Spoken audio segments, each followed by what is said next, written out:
islamofobia ha aumentado a un ritmo sin precedentes tras los atentados de París y Bruselas. Los atentados terroristas, como era previsible, han supuesto un crecimiento de la islamofobia, pero no diría yo tanto de la población en general como de las acciones organizadas de grupos islamófobos, de grupos neonazis. De la extrema derecha europea y de la derecha no tal extrema española, que ante el fracaso de las políticas económicas intentan buscar un chivo expiatorio. ¿Qué mejor chivo expiatorio hay en este momento que los musulmanes? Los extremos no solo se tocan, sino se retroalimentan, ¿no? Entonces, la extrema derecha alimenta al radicalismo, digamos, basado en esa lectura radical del Islam o esa utilización radical del Islam. Entonces, al construir ese discurso del miedo, se cree que ganan adeptos, ¿no? Y entonces pues está fomentando el rechazo del otro para defender esas posturas que son racistas, que son excluyentes. En Europa residen alrededor de 19 millones de musulmanes, una cifra que representa el 6% de la población según un estudio del Centro de Investigaciones Pew Forum. Los musulmanes nacidos en Occidente se enfrentan al reto de redefinir lo que es ser a la vez musulmán y europeo, mientras que las sociedades en las que viven cada vez se muestran menos tolerantes frente a la llegada de personas que proceden de los países árabes. Las deportaciones de refugiados son un claro ejemplo de esta intolerancia. Estamos viviendo un momento muy difícil a nivel mundial, a nivel global. Lo vemos a través de las guerras, lo vemos a través de la multiplicidad de conflictos. Y nos encontramos con una lucha donde están los poderes financieros, donde están los poderes militares, los poderes políticos. Europa está pasando un muy mal momento y puede haber poderes financieros que no tengan ningún tipo de interés en que esta Europa, digamos, más social, más de los derechos fundamentales, pues se consolide. Para analizar las causas y consecuencias del preocupante auge de la islamofobia en Occidente, la organización Intercultura Ceuta ha reunido durante el pasado 1, 2 y 3 de abril a expertos de todo el país.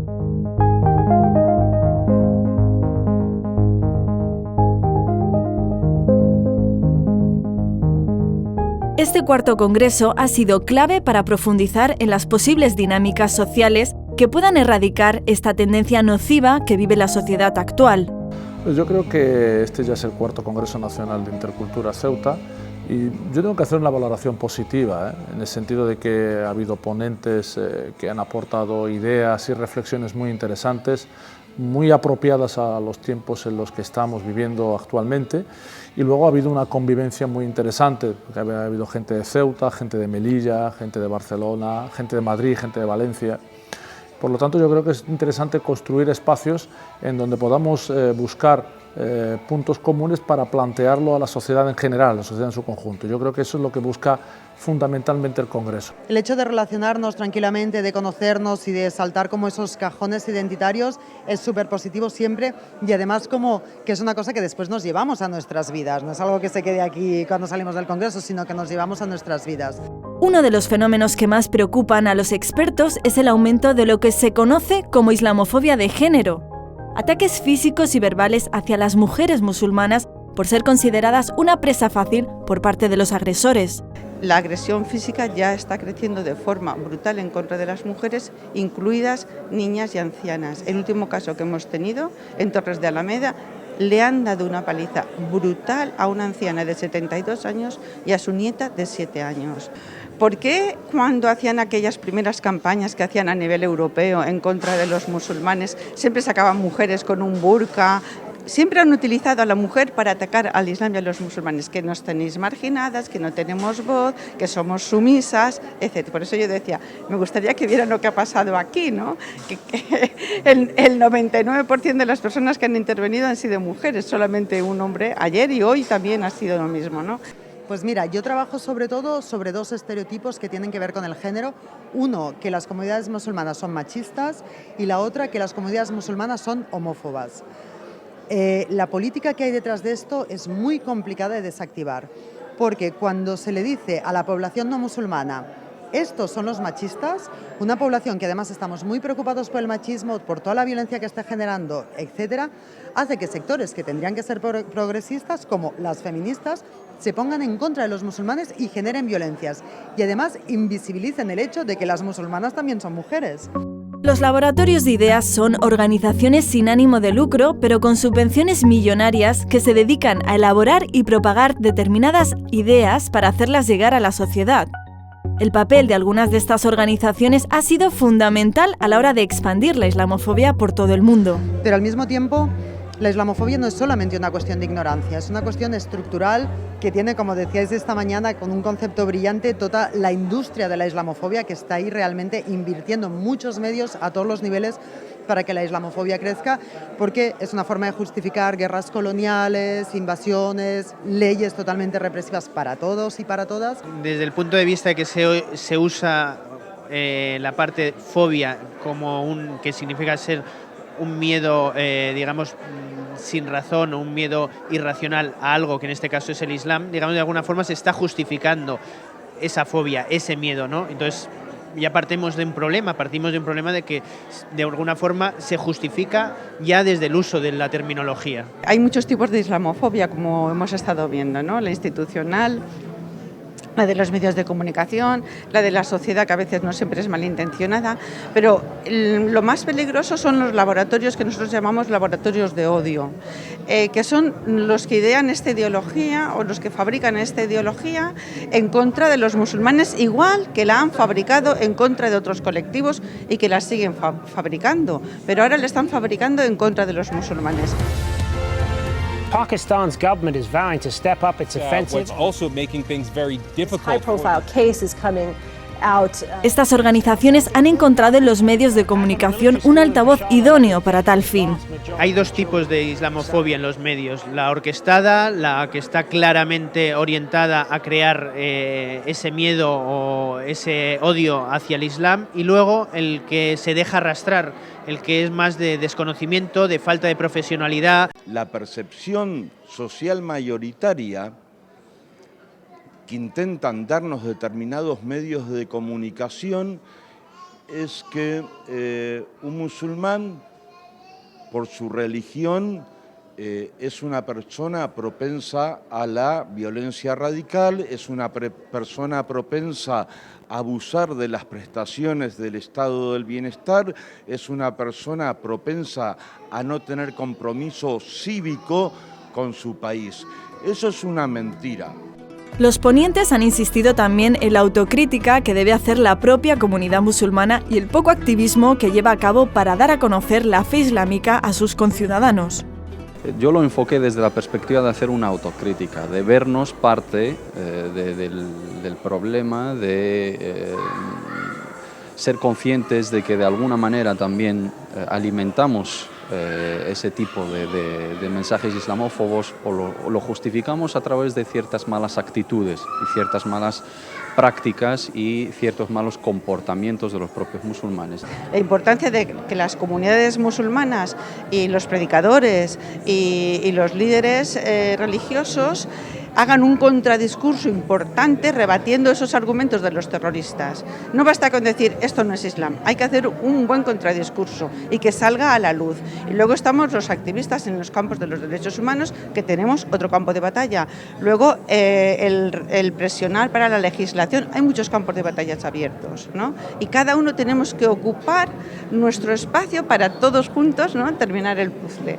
No caer en ese victimismo, no culpar a los demás de todo, ni tampoco justificarlo, ni tampoco vernos como los culpables directos y únicos de ese mensaje islamófobo, sino parte del problema y parte de la solución. La educación, el conocimiento mutuo y el respeto a los derechos de cada persona parecen ser el denominador común que podría llevar a erradicar el miedo hacia el Islam y los musulmanes. El conocimiento es muy importante en esta cuestión, tanto a la hora de formular un mensaje crítico y contrarrestar esa estrategia islamófoba, como a la hora de presentar correctamente el Islam, a la hora de hacer crítica a ese mensaje islamófobo y a la hora de hacer autocrítica, ¿no? A la hora de presentar correctamente el Islam tenemos que tener conocimiento, tenemos que dotarnos de ese conocimiento, pero un conocimiento verdadero, un conocimiento estructurado, un conocimiento consensuado. Pero lo que estamos reclamando es una ley integral contra los delitos de odio, una ley que proteja más a las víctimas, una ley que nos permita hacer un diseño educativo para que la interculturalidad, la tolerancia, la defensa de los derechos humanos llegue a las víctimas. Tenemos que hablar de igualdad. No se puede tratar al musulmán en cuanto a ente religioso. Lo primero es una persona con toda su diversidad, y no porque eres musulmán ya pasas a ser de un bloque homogéneo. El paso que tienen que dar es exigir que se respeten sus libertades y derechos en el ámbito escolar, en el ámbito del trabajo, en el ámbito vecinal. Entonces, no solamente no estamos educando en valores de que todos somos iguales, de que todos somos ciudadanos y que todos tenemos los mismos derechos y las mismas obligaciones, sino que al revés, se está contraeducando, es decir, ellos son diferentes, ellos son peligrosos, esto es negativo, negativo, negativo. Entendemos que solo desde la educación se conseguirá resolver este problema del odio, del miedo al otro. Entonces, toda nuestra aportación va a ir en ese sentido, en dar a conocer la comunidad árabe, el mundo árabe en España. Una alianza entre todas las personas y todos los grupos que estamos sufriendo. Una alianza entre personas y grupos heridos por esta forma de entender el mundo, que es una forma de entender el mundo basado en la violencia, basado en la discriminación y basado en la exclusión. Y necesitamos una cultura de paz, y la cultura de paz se consigue educando en valores. Tenemos que participar más en los eventos de unos y de otros, en las festividades de unos y de otros, y que ese acervo cultural que es común lo sea verdaderamente, ¿no? Que lo defendamos todos, unos y otros.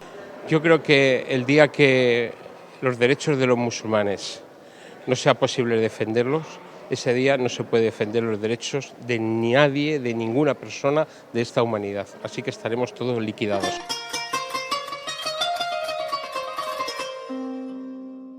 Ceuta es un claro ejemplo de esta convivencia. A lo largo de toda su historia han sido muchos los pueblos que se han asentado en esta ciudad. Efectivamente, en Ceuta convivimos distintas confesiones, distintas culturas, pero creo que hay asignaturas pendientes, ¿no? Yo creo que entre todos, y aquí somos responsables todos, no hay que achacar la responsabilidad ni a unos ni a otros, tenemos que hacer esfuerzos para conocernos mucho mejor. Esta ciudad del norte de África se caracteriza por la unión de 4 culturas que viven en perfecta armonía: cristianos, musulmanes, hebreos e hindús. Nosotros desde Ceuta también creemos que es importante que la gente de Ceuta pueda ser referente en el tema de la interculturalidad, de la convivencia, del diálogo interreligioso. ¿Por qué?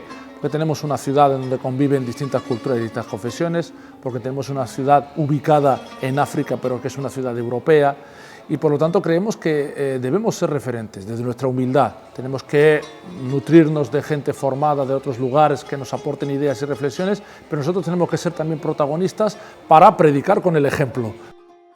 No obstante, políticos y medios de comunicación han insistido en los últimos años en la idea de que esta ciudad es el centro del extremismo, la intolerancia y la discriminación contra la mujer. Ceuta en sí misma sufre y padece de islamofobia, ¿no? Tú lo has dicho, ¿no? Suele acaparar Ceuta titulares y primeras portadas y páginas en lo que se refiere a esas detenciones que denominan yihadistas, el Instituto Elcano hablando de cuna de yihadistas, la serie del Príncipe. Yo creo que esto también hay que erradicarlo, ¿no?